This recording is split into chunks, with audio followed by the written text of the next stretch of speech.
Showtime. It's about that time. Let's go. You're right where you need to be. This is GCOM Radio. Hardest radio station on the planet. Yeah. Powered by Lyfeblood.com. We certified. And hosted by Nova Phoenix. Give them that flavor.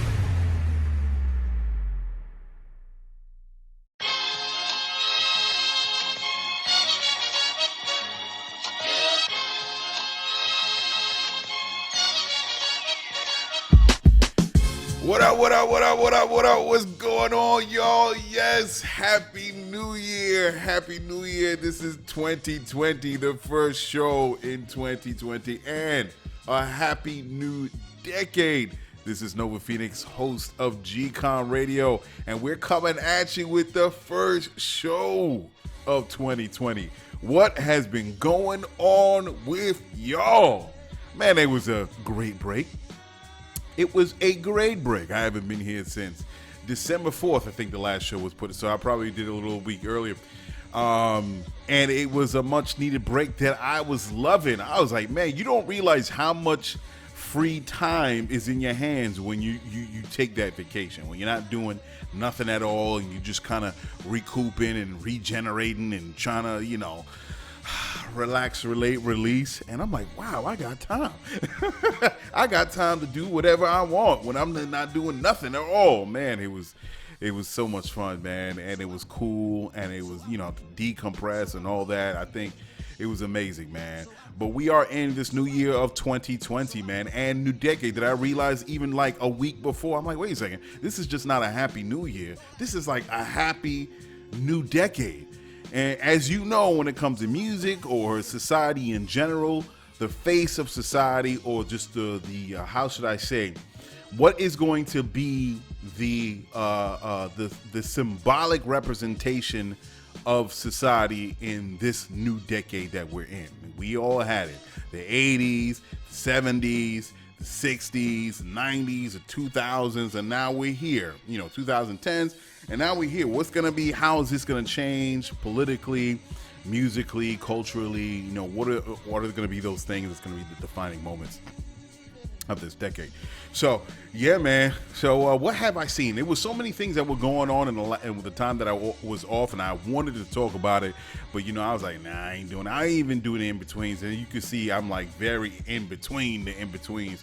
If you go to iHeartRadio, that we're the platform that we're on, and I just haven't done it. But yeah, man, what things have been going on? The Nick Cannon beef with Eminem, trash. I don't understand what was going on with that. That was just like idiotic. I mean, even as far as beefs go, rap beefs go, and in the back and forth and the lyrical darts are getting thrown at each other, I thought it was corny. I didn't even hear Eminem's part because I felt like it was such a stretch anyway. I know what Nick Cannon was doing. He was trying to drum up some attention or whatever like that. You know what he is a celebrity.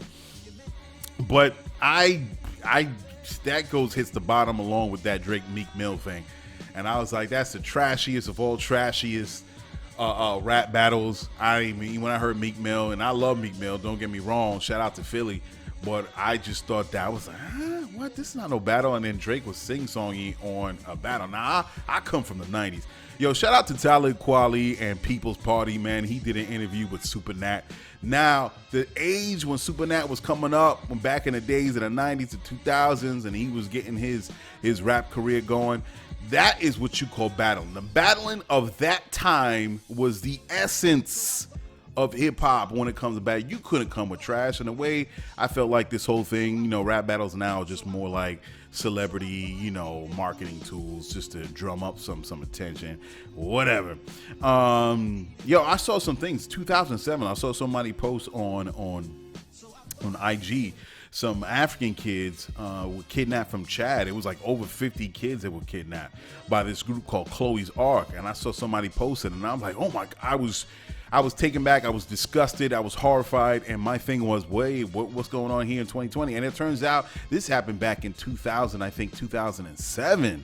But still, today, where these kids were it was some nonprofit helping kids group called Chloe's Ark that they caught in Chad. They forced the plane down. Somehow they found out, got all the kids off. The kids were crying. The kids were hysterical, and they had these people in, all these white folk, turns out they were from France, in red vests with the logo on the back called Chloe's Ark. Turns out, fast forward, that the Chad government was putting the pressure on them and charged them to like 8 years of hard labor. But then I guess forced by the France government, the Chad president, I forgot his name, sent the people back to France. They went to court and they got 3 years. Yeah, that's crazy. And I always felt like, listen, in the transatlantic slave trade, everybody knows what that whole thing is.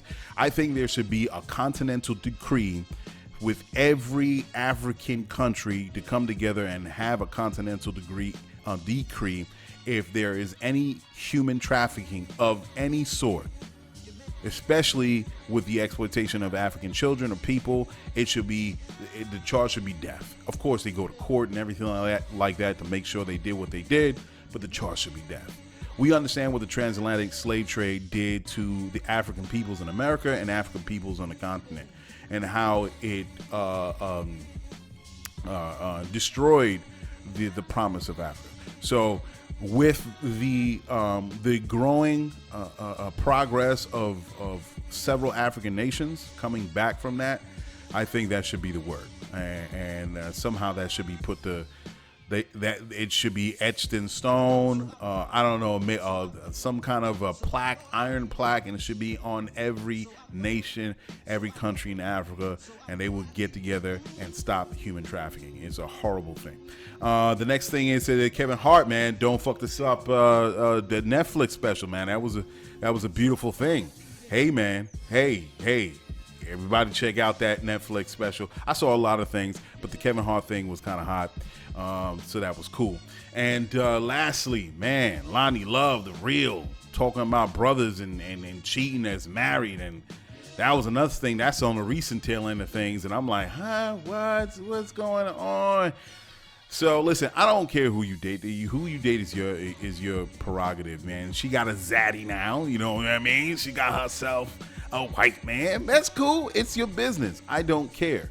But what I do care about is don't trash brothers and carry on the propaganda that we're not faithful people when we're in marriages. Now, not just that, but don't try to make it seem like it's a black thing, or like black men can't be in faithful relationships, or even a cheating thing. Look, that's everyone. It doesn't matter what color you are.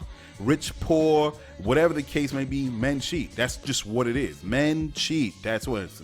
Some men don't, some men do. And I think an honest conversation has to be had on why it happens, and really deal with some radical new ways to treat the interaction between male and female species, because men have been with multiple women since the first civilization, especially when you throw in power and money and resources and all those things. It's been happening. Let's not make it a surprise. And it's still here in 2020 and will be here for another 1,000 years. And I think we have to kind of like have that honest round circle conversation, not make it politically correct and saying, who said human beings have to be with one person? Who says that? Who says that? Please, you tell me. Now, some human beings can, other human beings can't. And it's something that has to be dealt with between those two people if they make a promise to each other to be with each other exclusively. But that's a whole nother conversation. Now, let's get on with the first show. The first segment of the show. And, I see I'm rushing through things. I just like to highlight some things that I like from what I see on the news and on Twitter and all those things. But then this is what gets me, the topics. Certain topics. It just gets me, so I think that deserves a full segment. So this whole thing with Lizzo, this has been brought about a message that was put forward by Dr. Oh my God, what's this? See, here we go in 2020. Boyce Watkins, Dr. Boyce Watkins, and I'm not really digging what Lizzo was doing, especially when she was twerking it up over on the sidelines in the basketball court. I forgot what game it was, and I personally disagree with it. I'm like, yo, what is she doing? And I was never really like, no, I respect her music. I love Lizzo and what Lizzo does, but I felt that and it's my personal opinion that, like, okay, you know, I've already reached my limit with how rappers and R&B, especially women, you know, always doing the twerk thing in the videos, and they half naked or 3/4 naked, and you know, I get to the point. I've been, you know, watching videos and doing this for many years now, decades, and I'm like, I feel like, you know, it's always, to me, it's a crutch now. It was once an exciting thing, but at a certain point, once you expect that in a music video and you keep on seeing it, and you can pretty much guarantee you're gonna see twerking, it's just getting old. It's getting easy. And it's the go-to thing. I think you could be sexy and not always have to throw your ass up in front of the camera lens, but to each his own. So I've reached my limit. So when I see Lizzo that was doing that, and basically her message is, yes, I'm overweight, but I could twerk too, I'm beautiful. And that's true too. You look, women and people in general are beautiful in any shape, way, in any shape. Fat, slim, tall, short, whatever. You're beautiful. I'm totally with that.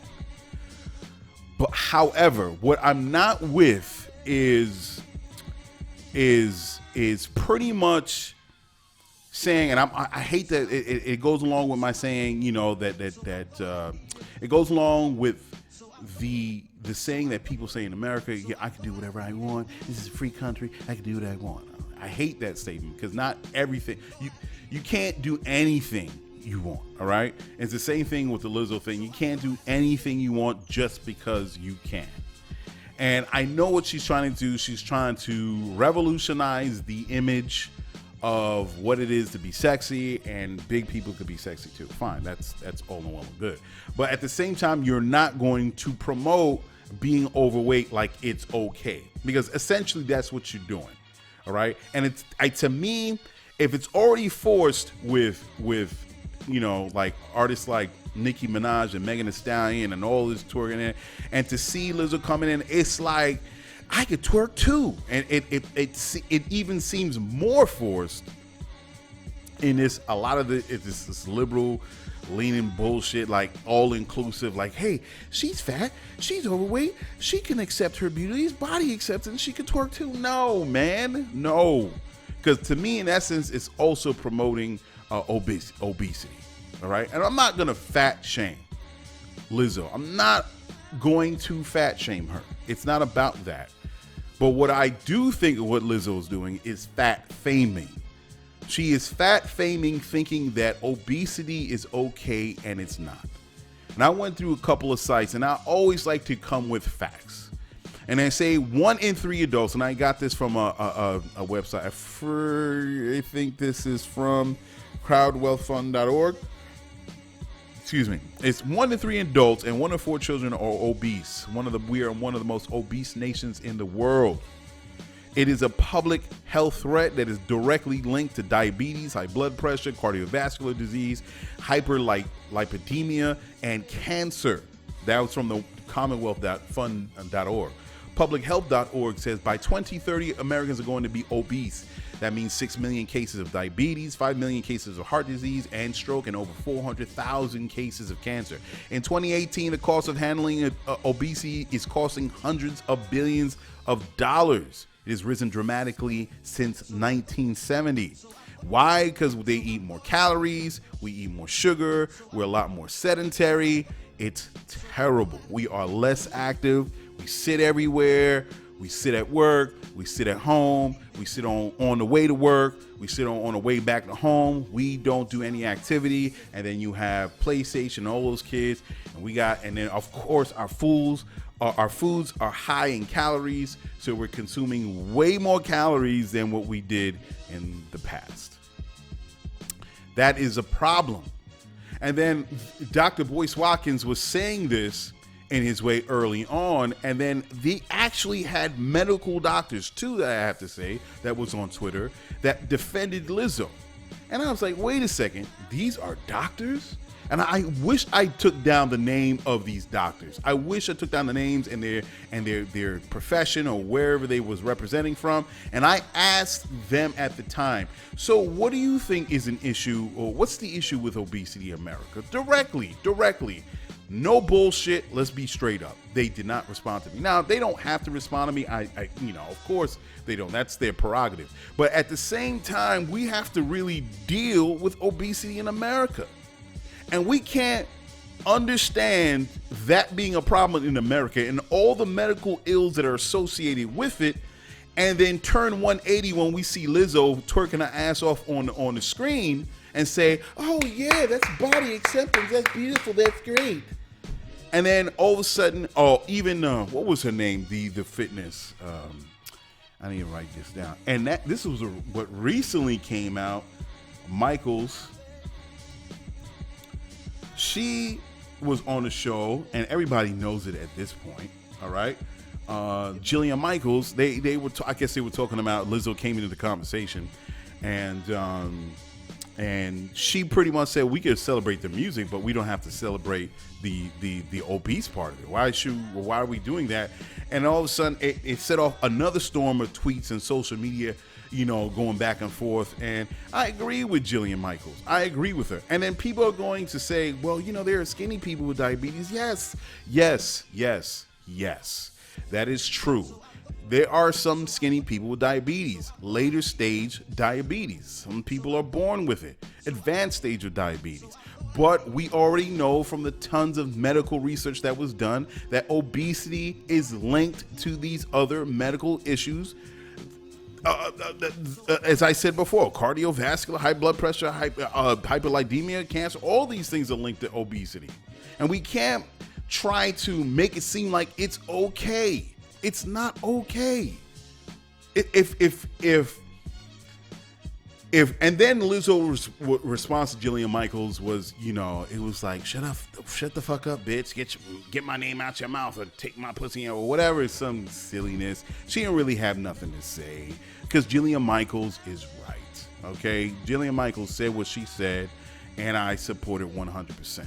Now, I'm not against, big people. No, not every person is one size. Not everybody's going to be a size 2. And that's the beauty of human beings. Some women are size 2, some people are size 10, 8. I also take issue with even the BMI scale when I went to the doctor. The doctor says I was overweight based on the BMI scale, the body mass index, . But we have to understand that human beings are not... I think it's archaic, that thing, that the map you see on the poster you see on the wall when you're waiting for the doctor, and they talk about what you should be at age some things, 5'5", 5'10", 200 pounds, 190 pounds. All human beings are built different. You can have a 200-pound person that's fit and strong, and then you can have another 200-pound person that's overweight and unhealthy. Okay, so I don't know why they made that stupid poster. I think it's ridiculous. And not everybody's perfect example. Dasha Polanco. I think she's a beautiful woman. She's an actress. Everybody knows her from Orange is the New Black. Dominican woman. Beautiful body. Is she a size 2? No, she's not a size 2. And she's also mentioned her battles with weight in the past and how she takes control of it. But she takes control. You see her on IG in the gym, working out, sweaty, and she's never going to be a size 2. That's not her body makeup. But she is beautiful she is as beautiful as she can be, and she understands the body that she lives in. That she's not going to be a size 2, but she has body acceptance. And yeah, of course, sometimes you slip because we're human. We say, oh man, I don't look as good as I think I do, and while they look in the mirror. But that's why it's important that society says, yeah, look, there's more than one body type. And Dasha Polanco, with all the hard work that she puts in the gym, and she sweats it out, and she shows people that you can deal with your own personal obesity or dealing with extra padding. You can, and she rocks it out. Beautiful in them dresses, girl. Look, listen, man. Hey, man. Listen. Hey. If I was married, come on, I holler too. You know what I mean? But with hands down, with the quickness, Dasha Polanco, your hands down. All right. And knowing that, and that's not my type anyway. I don't like skinny minis, but you know what I mean. I like the thickness, bro. You know what I mean? Like what's her name? Jessica Rabbit. She doesn't call herself Jessica Rabbit no more, but you know what I mean. I'm more like, I'm an ass man. You know what I mean? I like the thickness, but at the same time, we're not gonna fat fame, and we're not gonna go along with Lizzo and say, yeah, that's cool. And look, let me tell you something. When I know I'm out of shape, the times that I've been out of shape, because I go ebb and flow. I go to the gym, I'm hard, and then all of a sudden I don't feel like going to the gym. Again, we're human. And then all of a sudden I get out of shape. I gain 20, 30 pounds. And then I notice a difference. Because when I would be on the train in New York and I'm going up the steps, whoa, wait a second. Wait, this is taking a little bit more out of me. I'm on the 7th, 8th, 9th, 10th step now. And then when I start noticing that, I'm like, okay, time to go back to the gym. Let's get this back in order, and I'll lose the weight, 30 pounds.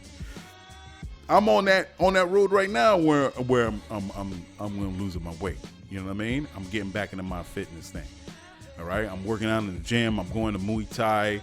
I'm getting that cardio up. I'm going to lose my weight. By June, I'm going to lose it, 30, 35 pounds. I used to be able to lose it in 3 months, but I don't have time like that. So I'm just going to spread it out. No rush. You know what I mean? But yeah, man, we're not gonna do the fat faming. We're not going to get all enthralled by the Lizzo whirlwind, the media hype of it, and then think it's okay it's okay to be obese. It's not. It is not. It is an epidemic in this country. And I would be more on Lizzo's side if she said, man, I'm rocking it out, but I've gone through my issues, but I'm going to work it out. I'm going to lose my weight. I'm going to be healthy. But she's going to front like we don't know. She's going to, I do like high cardio, performances on stage, and I do this and I do that and I do splits and I jump back and forth. I'm embellishing. But yeah, she's going to act like, she does all these things and she's the same as a person that is working out in the gym. Or she's going to act like her weight doesn't have an effect on her health-wise. Nah, man, because I know I have overweight people in my family. I know. You're not going to front with me that you don't have issues. Nah. And then on top of that, you have issues and you're going to do all that twerking business on the side court and you're going to be the establishment hoe. You're going to have your yes women or your yes men around you. You're going to have the establishment around you. Oh, you can be whatever you want. Body acceptance. And you're going to twerk. Come on now. That in so many ways have problems. Respect yourself. That's number one. To me, it's overused. Respect. You don't have to do that. You play the flute. I saw you doing your thing. Rock it out. You know what I mean? Be an understanding woman. You don't have to do it. I'm knocking my teacup. You don't have to be that. Don't do that, man. But you know what? Who am I? I'm just a dude that has a podcast. So anyway, I'm going to move on to the first song of the show. And again, I'm not going to say I am not knocking Lizzo. She's a great artist. She does great music. I see the talent in her. She does her thing. Beautiful woman. All right. But and a lot of times even overweight has some, excluding the medical issues dealing with being overweight, excluding that. If she has a medical issue that makes her heavy set, that's one thing. But even there's a lot of other things that comes with overweight, like, trauma, issues in her past. People use food as escapism, just like people use drugs.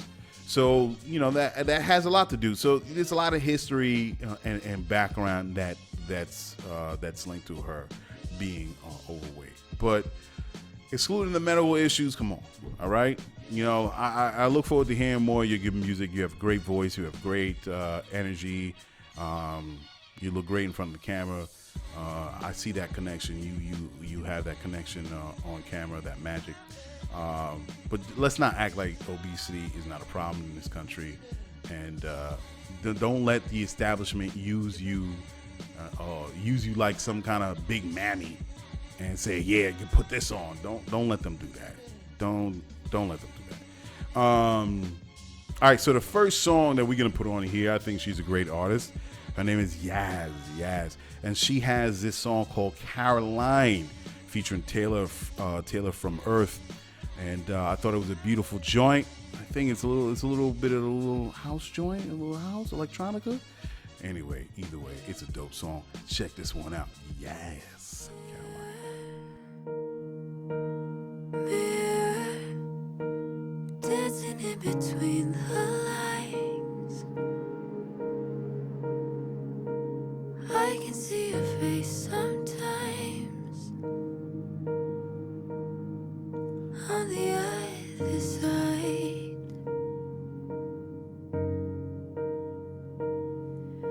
Child, who invited you inside? Comfortable in all my time. There's no space for me.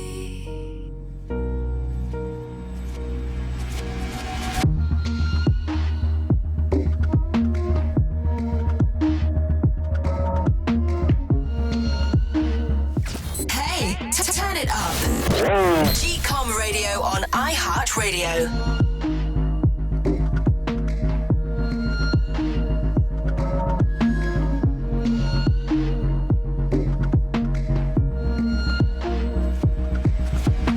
You're so pretty when you're on your knees, Caroline. I forgive you.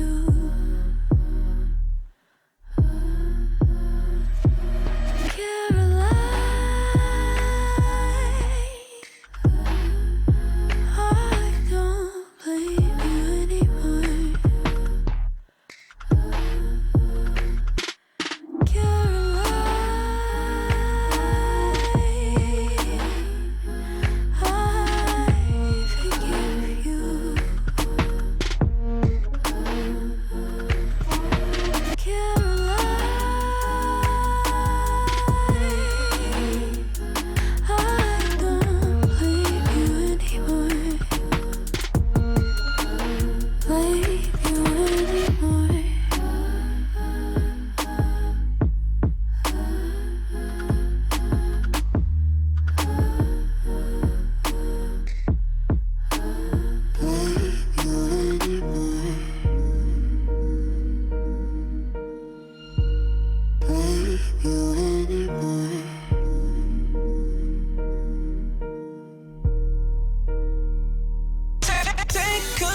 This is GCOM Radio, powered by Lyfeblood.com. Come join, be a lifer.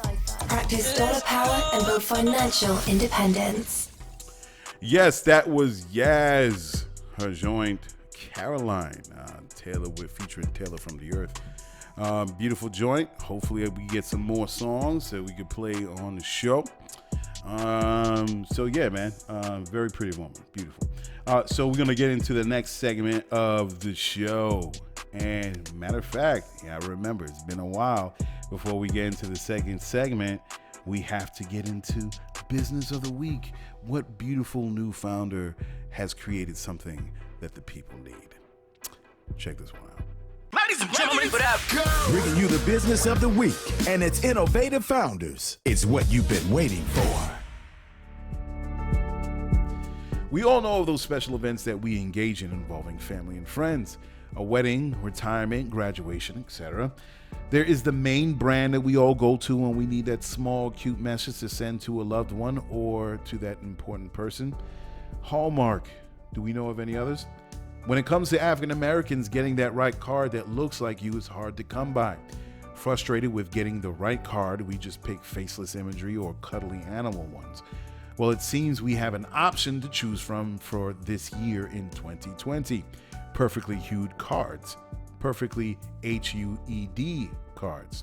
Created by Letitia and Katina, the card business has brightened up a little more for the melanated. After going through the same experience, Katina was wondering why there weren't many cards that had people that looked like her on the cover. Some cards just didn't have that magic or the proper stylized art that would appeal to so many. Seeing this void, this duo set out to capture the hued vision that has been missing for so long in the greeting card business. As it has been put so well on their site with a Maya Angelou quote, "If you don't like something, change it. If you can't change it, change your attitude." Go to perfectlyhued.com for more info. Yeah, man. So in the second segment, we're going to talk about the recent events of war, and just some of my thoughts on war. And of course, this has something to do with the United States government killing the Qasem Soleimani, the Iranian major general in the Revolutionary Guard. He was at the level, like number 2 or number 3 at the highest in the Iranian government. They killed him, and everybody knows. Iran says, listen, we want all the troops out of Iraq, all of U.S. bases. We're going to attack. This is what you want. And then, then you hear news of Russia and China doing sea drills with their ships, and it's just messy. It's really messy. There was no real reason, as far as we know, why Qasem Soleimani was killed. Of course, the media would say that he was killed because to prevent future attacks as was being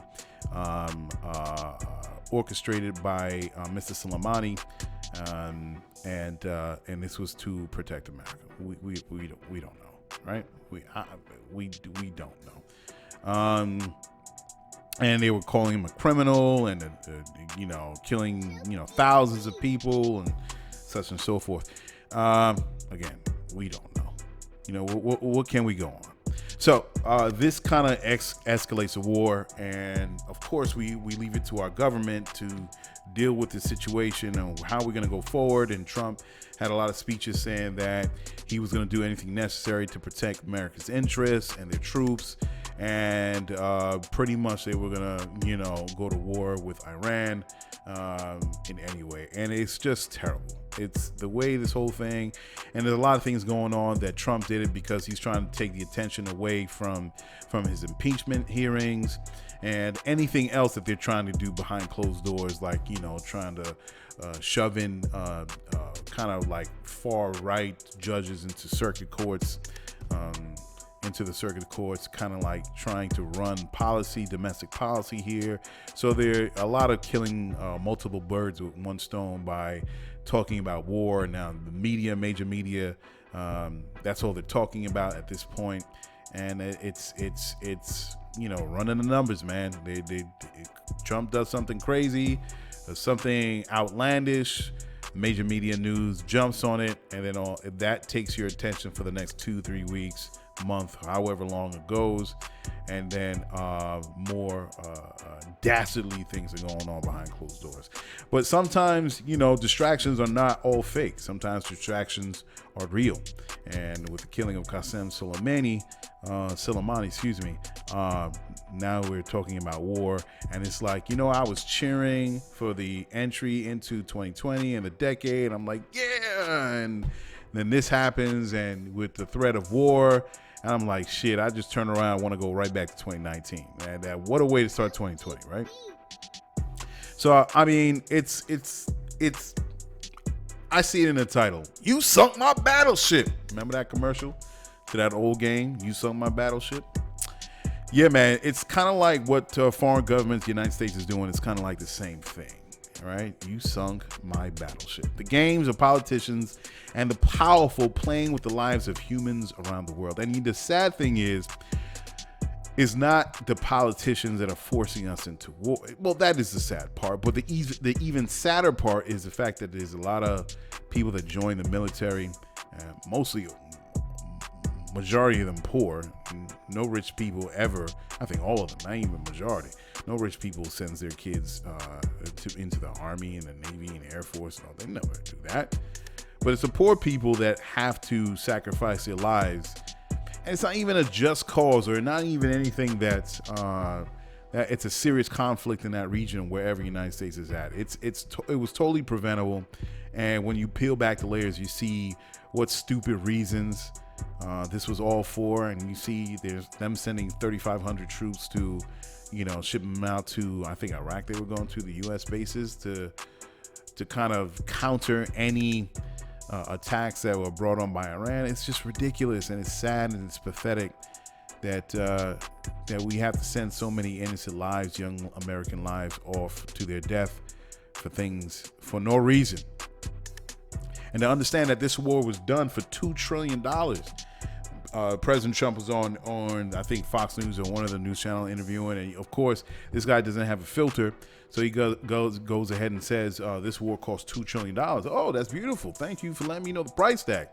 It's good to know that this war is ready because you spent $2 trillion, and yet we still don't have money for the homeless. We still don't have any direction for the uneducated. We're still dealing with a horrible health insurance plan for people in America, low wage jobs, all of these things that take a fraction of the cost to do.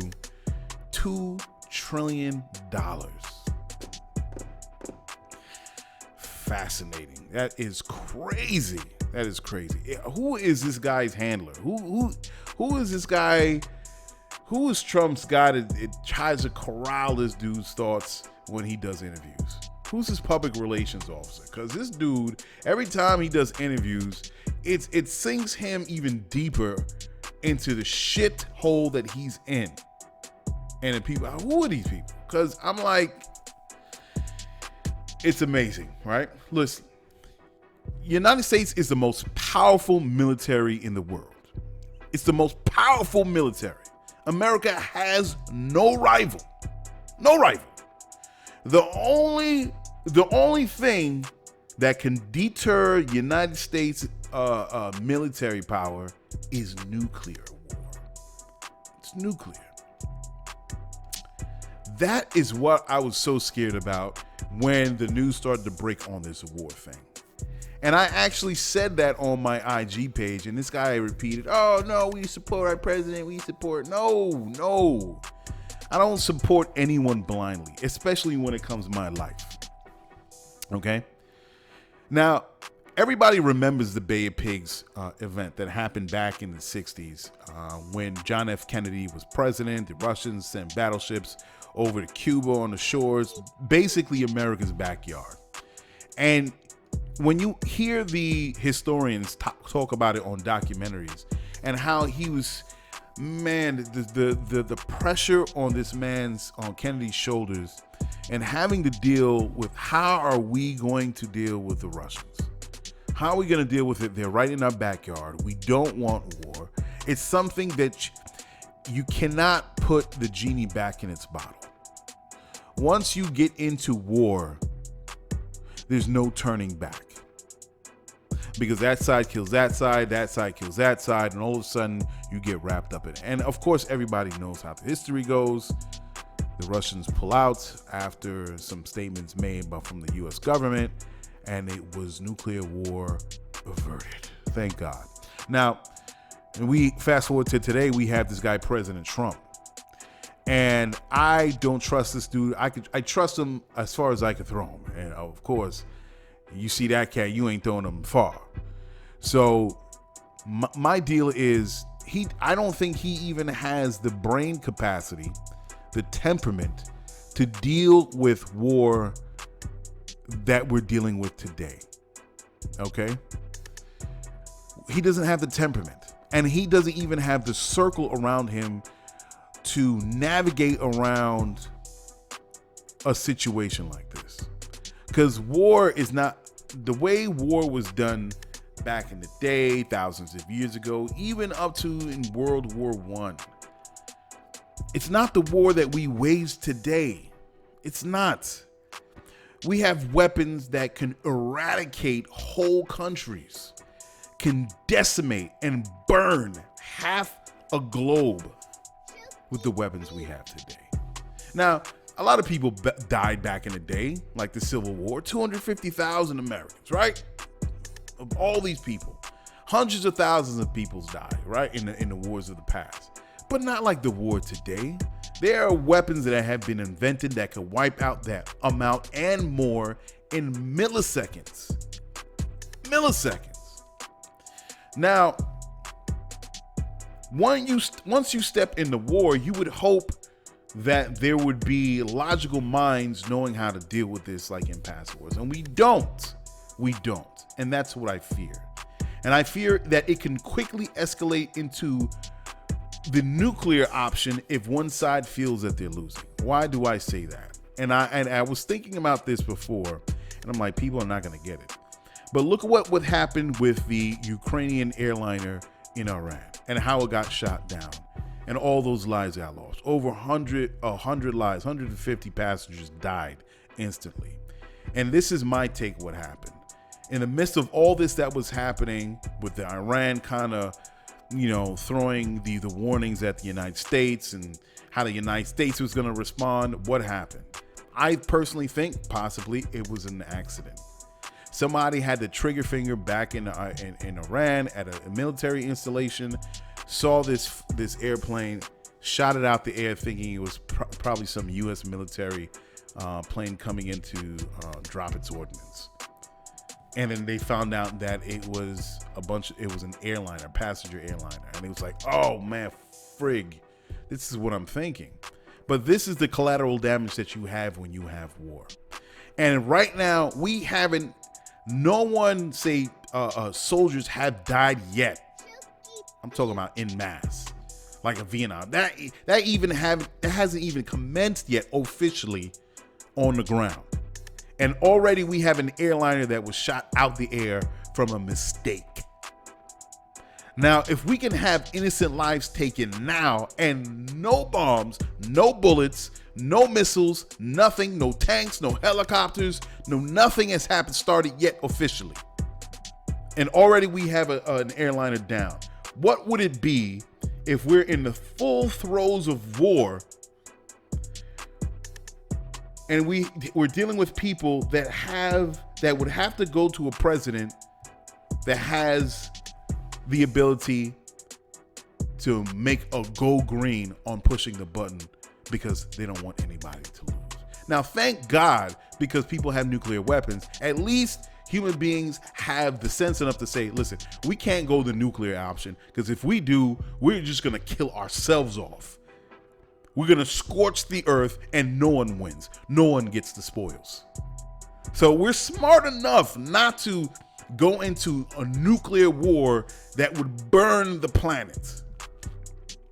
But still, I don't have faith in human beings enough where that mistake would not happen. It is very possible. It is very possible. Now they even say when the bomb was dropped in Japan, in Hiroshima and Nagasaki, the Japanese already gave up. They already gave up. The war was won on the U.S. side. Japanese top brass were already setting up, and the U.S. knew that they were going to wave the white flag and set the rules of surrender. Or not the rules, but, how were they going to surrender? What way? But the bomb was still dropped. Some top brass over the United States is like, hey, man, well, we made the bomb. Might as well use it. Drop it anyway. And go, we know what happened. And the top brass is like, oh, shit. What? They saw the devastation, the carnage. They saw it. Some smiled, but some were horrified. Jesus, all that? That's what Oppenheimer was working on all this while? Jesus Christ. And we haven't dropped one since. Okay? That's what I fear. We have advanced in military technology that can destroy the world, not like ever before. And we have to be very careful how we do things when it comes to war. Or what nations. Because when your back is against the wall and you don't want to lose and there's ego involved, it can very easily escalate into a nuclear tactic. or implementation of nuclear weapons, letting them off. Now, let me tell you the other side quickly before we go. Because I'm not always on one side, but in this global stage, I put the question: if it's not America, then who? As far as being the only superpower. Now, America, this is the first of its time. This is the first time one single nation is the single solitary superpower. They dictate what happens around the globe. Never before have we dealt that in history. This is the first. Okay? If it's not the United States, then who? To being the sole supreme power. The Russians, the Chinese, the next rising power. If they don't, another rival power is going to try to undermine America's position. And what will they do to get into that position? Let me tell you, people do not understand. They don't understand. In order to maintain its sole single superpower status, America has to do shit that you will not be privy to. It is going to do things that are what they say un-American. Don't get twisted up in this democracy veil. You got to get dirty when it comes to being a superpower. Look at history. Look at all the other local governments that were usurped, that were destabilized by American hands. We know this. The people know this. Certain people.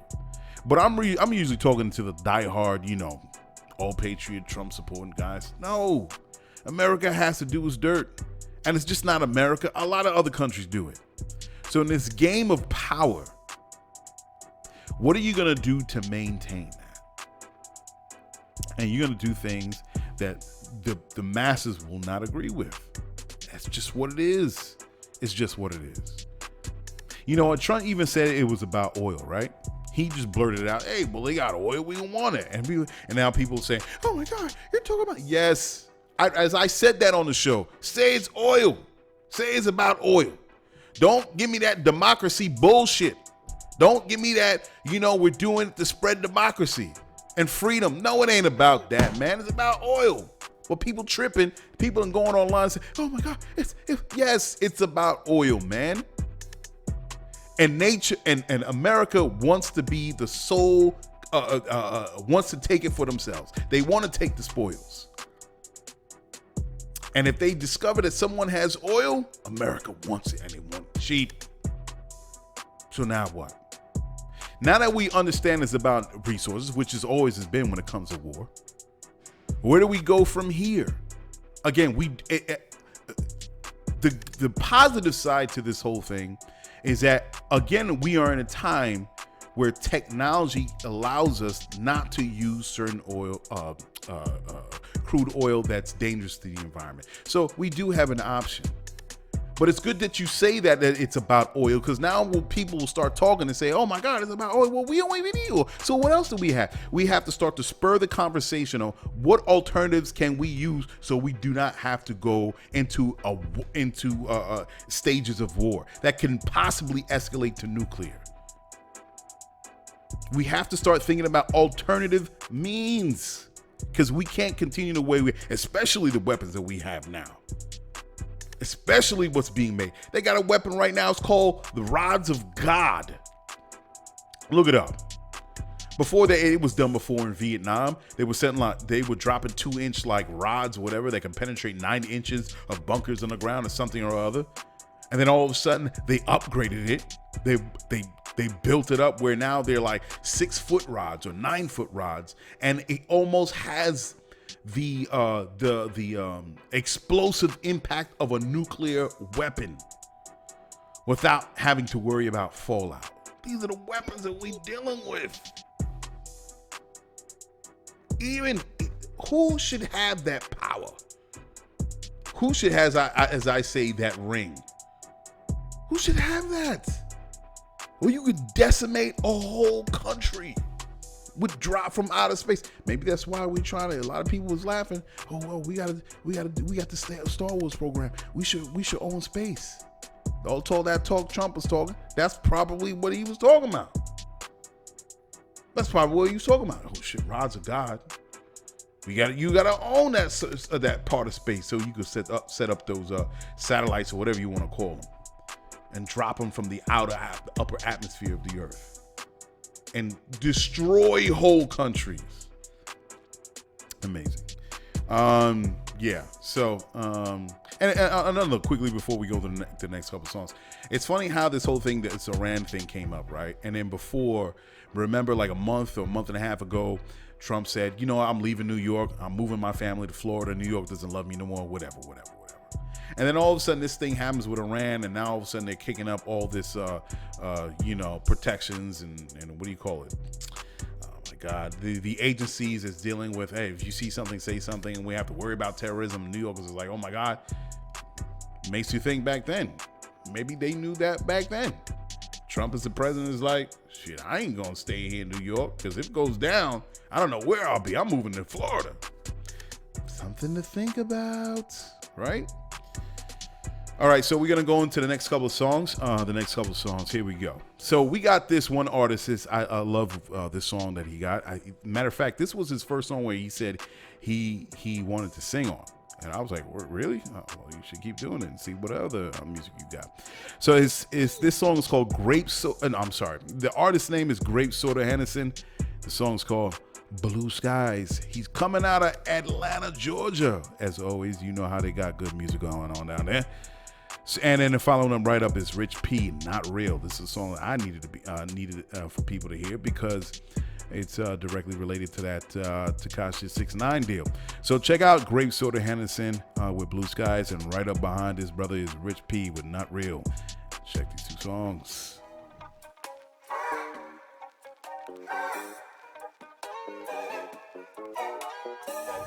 Oh man, Check this out. we're going in with another one. It's on. GCOM Radio.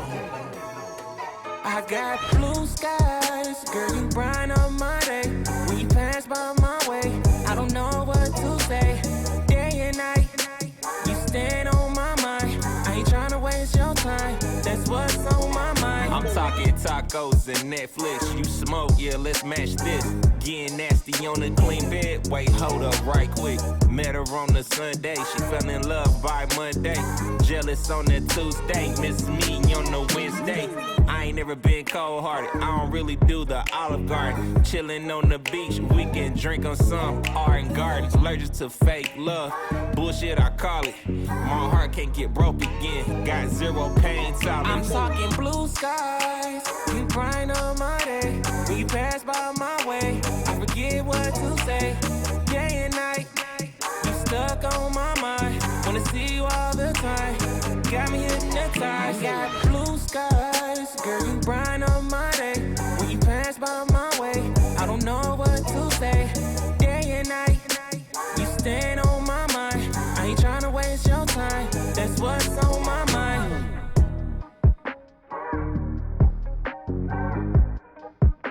That's what's on my mind.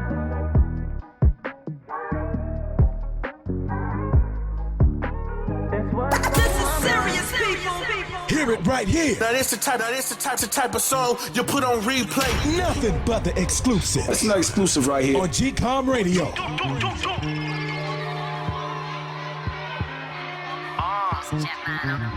Told that little bitch you win when you sin. Yeah, you watching a little too much TV. Niggas wanna be we, the ones that's really from the trenches, oh it look easy, Real ones trying to get out the fucking ways. Sucker niggas dying to get in the sunken place. Friends get jealous when the thoughts is watching, and friends get scary when they pocket watching. The streets or the sidewalk, it's lots of options. I'm starting to dread niggas like I got some locks in. I talk it cause I walk it. I separate the bosses, and drip wouldn't exist if I ain't turn on the faucet. We all know the world ain't fair, but it's becoming tragic. You gotta want this shit more than they don't want you to have it. Y'all already had your moment, this is mine, nigga. Put in work, expected due time, nigga. They out of line, nigga. What you mean? There's a difference between Bobby Smurters and 6ix9ines, nigga. You wanna be gang gang, but you don't gang bang. All I know is these streets ain't the same, man. The world full of bust downs, I be a plain Jane. Rappers get knocked, all of a sudden they sang. You wanna be gang gang, but you don't gang bang. All I know is these streets ain't the same, man. The world full of bust downs, I'll be a plain Jane. Rappers get knocked, all of a sudden they sang. You be acting like you all in a trap. No. I seen a human transform to a rat. Whoa. You be acting like you all in a trap. No. I seen a human transform to a rat. Whoa. You be acting like you all in a trap. No. I seen a human transform to a rat. Whoa. You be acting like you all in a trap. No. I seen a human transform to a rat. I'm from the era of morals and stand-up guys. Only thing we do different is wear our pants up high. Don't get it twisted, I ain't banging, but the words that I'm slanging, the real correlate. That's why they hands up high. Love, bad actors turn rappers, I'ma hunt some.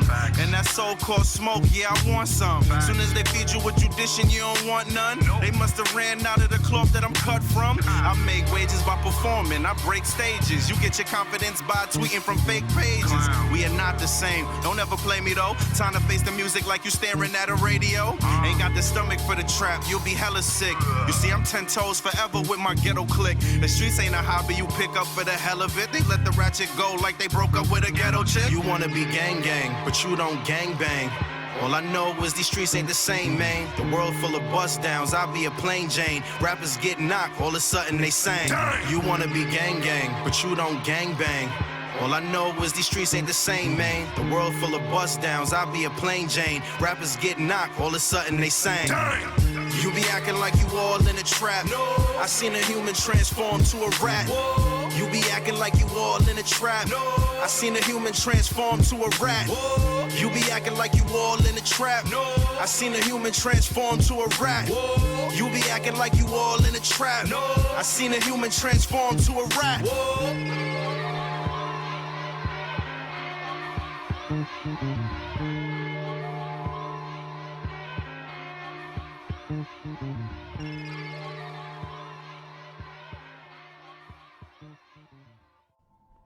Yeah, that was GrapeSoda Henderson with Blue Skies, and right up behind his brother's Rich P, Not Real.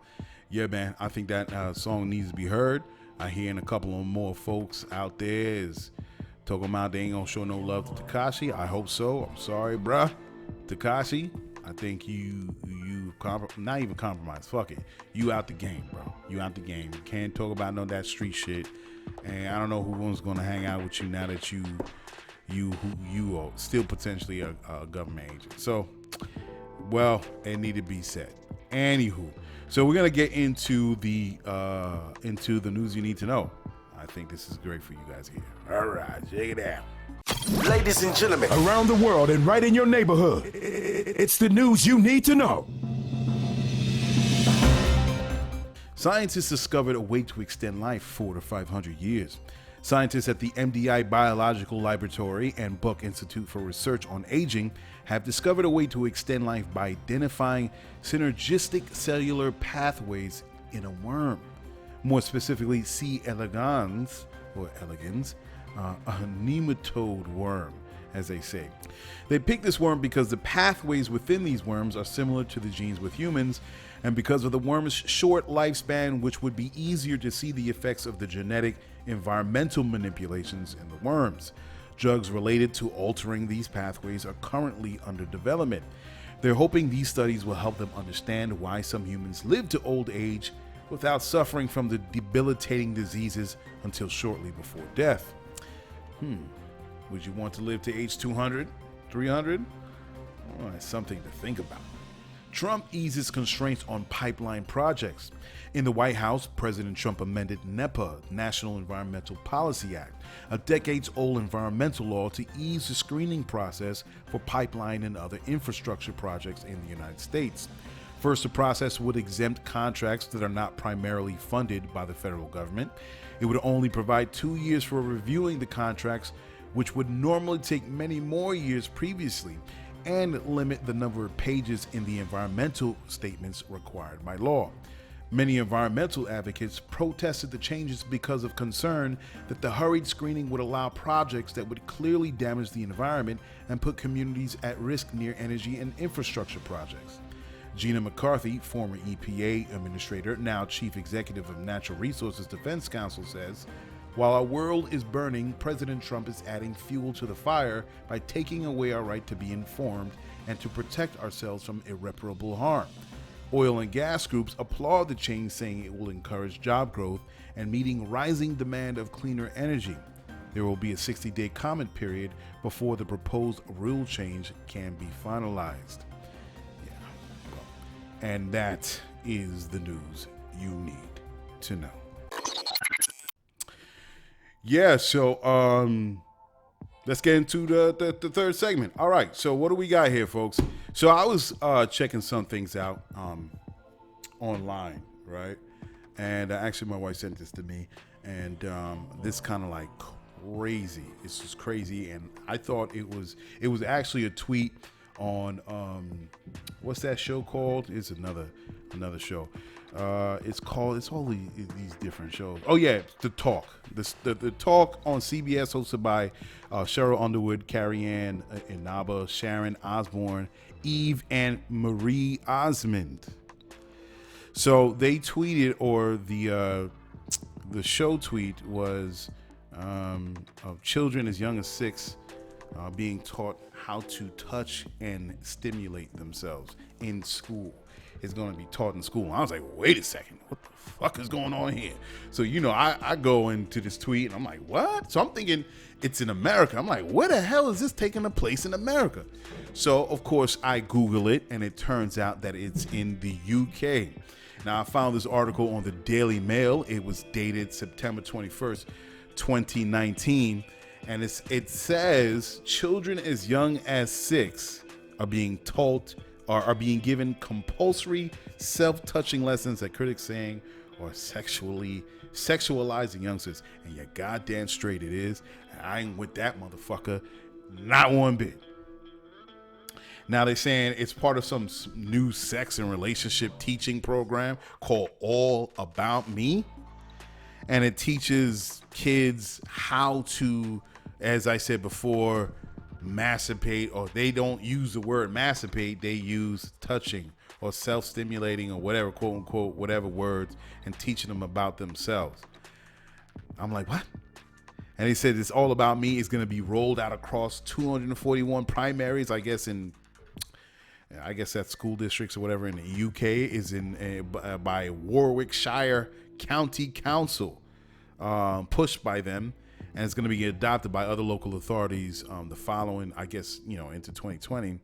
And it's part of the government's overhaul of relationship and sex education. So now, and not everybody with it, of course. We have a lot of parents that are not with it. They're saying their statements. They're like, that's super creepy. And even some politicians are against it, but others do support it. This guy, Tory, he's Tory MP David Davies says, I quote, I and many other parents would be furious of completely... Oh, no, actually, No, actually, he's against this one. He says, I and many other parents would be furious at completely inappropriate sexual matters being taught to children as young as 6. This is by Tory MP David Davies. And these classes go way beyond the guidance the government is producing and are effectively sexualizing very young children. So I don't know what politicians are for it, but this particular guy is super against it. The unfortunate part is that they're going to continue this. Some parents want to pull their kids out. One couple, this was being taught in a one particular week, and this couple, English couple, pulled their kid out because it was like, this is terrible. The wife was crying. It's crazy. But what they're saying is by later on in September 2020, I believe, they're gonna make it. They're gonna force the parents to have their kids attend these classes, and they're gonna be unable to withdraw the children. This is some sick shit. I tell you, this is some sick shit. I don't know what's going on in the UK. I tell you, this is happening in America. I'm running up in that school, and I'm back swaying the principal. Everybody gonna catch it. Everybody's gonna catch it in there. I'm smacking everybody. Don't put your hand up to me. This is crazy. Now, let me tell you something. As I got older, I've become more conservative. Okay? Of course, and that happens. You know, you're wild in your 20s, and you're doing all type of, but when you have kids, you're getting older, you start to look at things with a different lens.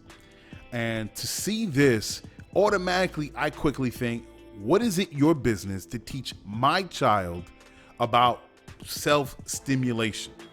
That's my business as a parent. It's not yours. Why?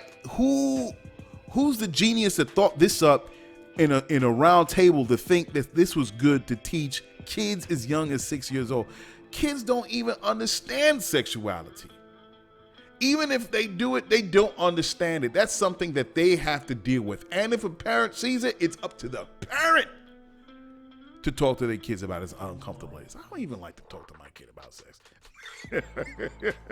It's weird for me. My daughter, I'm like, hey, I told you, mother. But still, it's my business. I will deal with it. Let me deal with that, mother. All right? I won't curse. I'm that motherfucker. You know what it is. Let me deal with that. It's not no. And then you don't know who these parents are. You got to deal with some. You don't know what pedophile motherfucker is coming up in here trying to teach your kids about how to self-stimulate. I don't know what's going through people's mind. And you going to leave it to some teachers? It's enough. We already know what's going on in the news. You got teachers is getting involved with these young kids, touching these kids. And all of a sudden, you want to put in a program talking about how to teach kids as young as this to self-stimulate? What the fuck is going on? You open up the door to some bullshit. Some deviant fucking behavior. I would never go for that. It's unbelievable that even the local government is forcing these people to have their kids in there. It is none of their business. Okay? Now, let me tell you, as I said before, it's even difficult with my kid. And the things that I see even when I go to the store and when we go on clothes shopping, even some things I don't even agree with here. We live in a hypersexualized society because a part of it is just business. You sell sex. You sell sex with cigarettes. You sell sex with selling cars. You sell sex with music. You sell sex. It's wanting to draw in the masses, right? We live in a hypersexual society. And everybody knows this. Everybody knows this. So, you know what I mean? To sell product, it's crazy.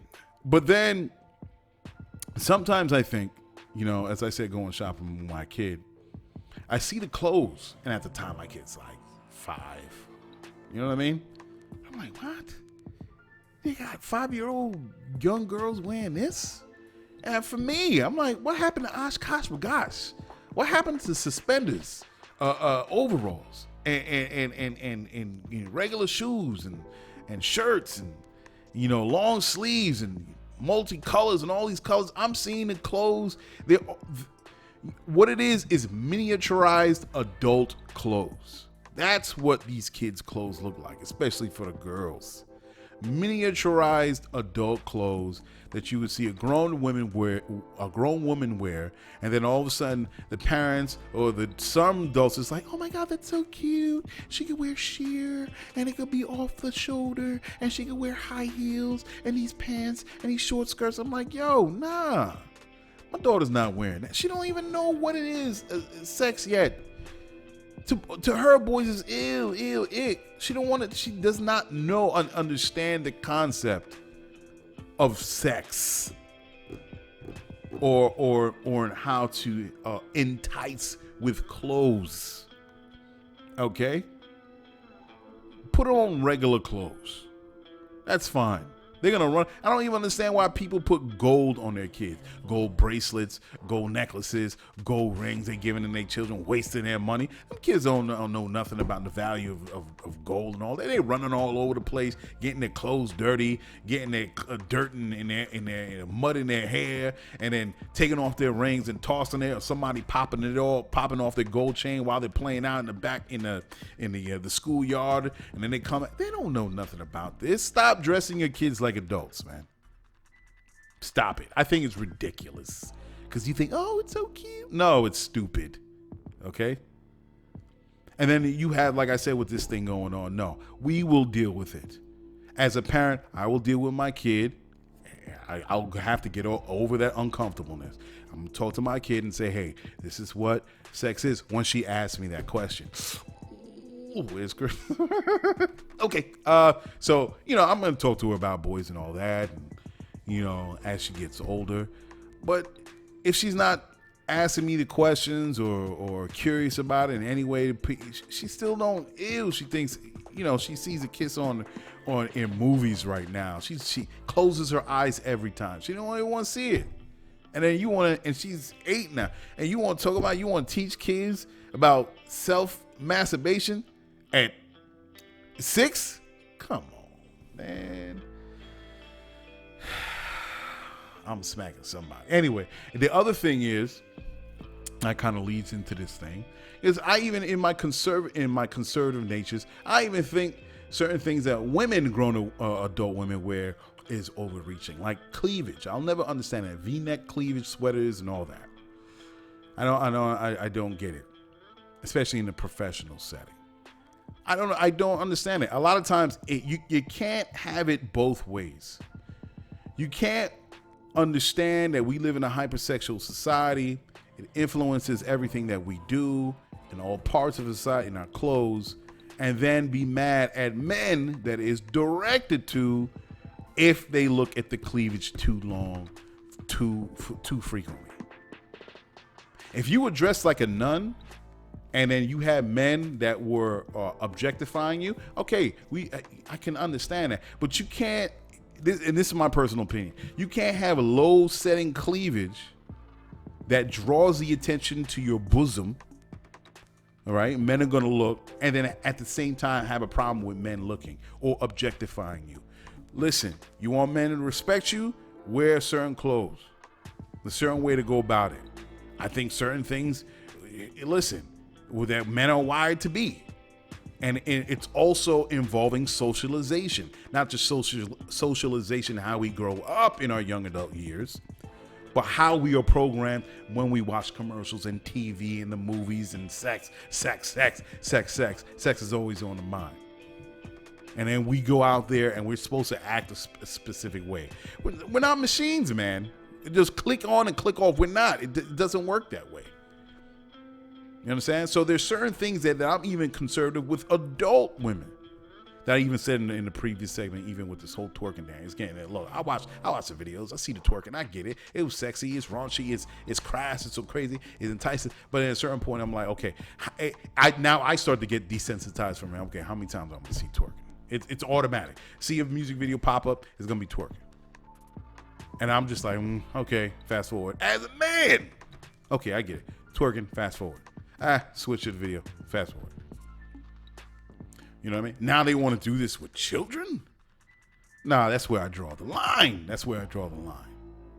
Now, my child is not going down. Well, this is in the UK, but if it's ever wanted to bleed crazy, I'm not going for that.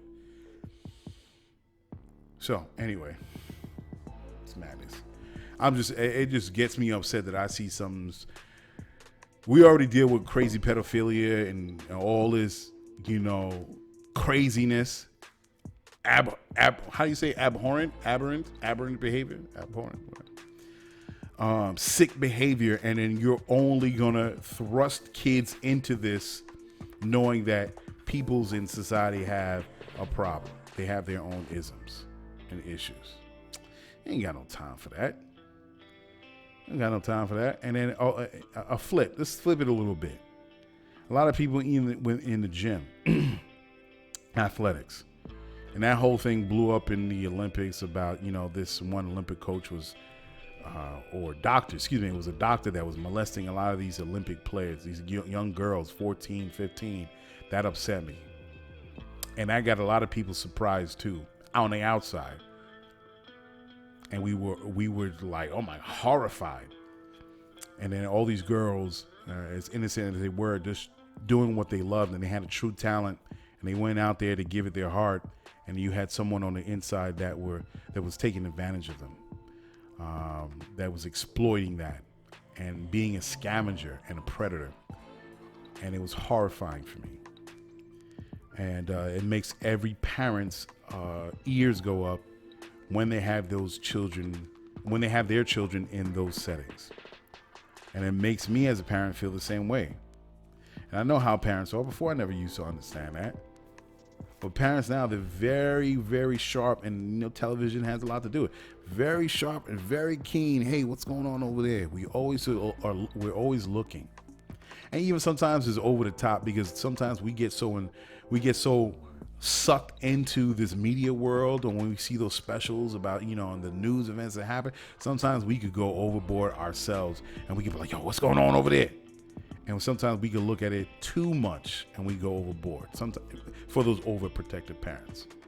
And then all of a sudden, something that's totally innocent gets blown out of proportion from scanning eyes with the furrowed brow. You know what I mean? So that in itself sometimes can be uncomfortable as well. But this is the world that we live in, man. And parents have every right to make sure that their kids are protected. And when these things happen, and what I said with this, these children, the self-touching, it makes your ears go up. And I'm telling you, it wouldn't be going down here, man. I think parents would literally raise schools off its foundation and take it apart brick by brick before it comes to the States. It ain't happening, especially in Bible Belt America. Crazy. All right, so I'm going to get out of here, folks. Thanks for listening to me on the show, ramble on and talk about these topics and all these things. Of course, as always, associated with Lyfeblood.com. And it's all connected to Lyfeblood.com. It's about creating that community and that the dialogue amongst each other for those that want a better society, and understand that there are a lot of things that we do not need to do, that we need to move forward on. Putting certain things in the past, putting certain archaic ways in the past, understanding that we are advancing in our technology and our means and methods, and revolutionizing how we should treat each other as human beings and the things that we are discovering. This is all associated with Lyfeblood.com, and the foundation is a financial network where we will share $1 with each other to help encourage each other to live our dream, and that we can do that once we work together. And Lyfeblood.com is about setting a new movement and communicating in ways that the other social media sites don't.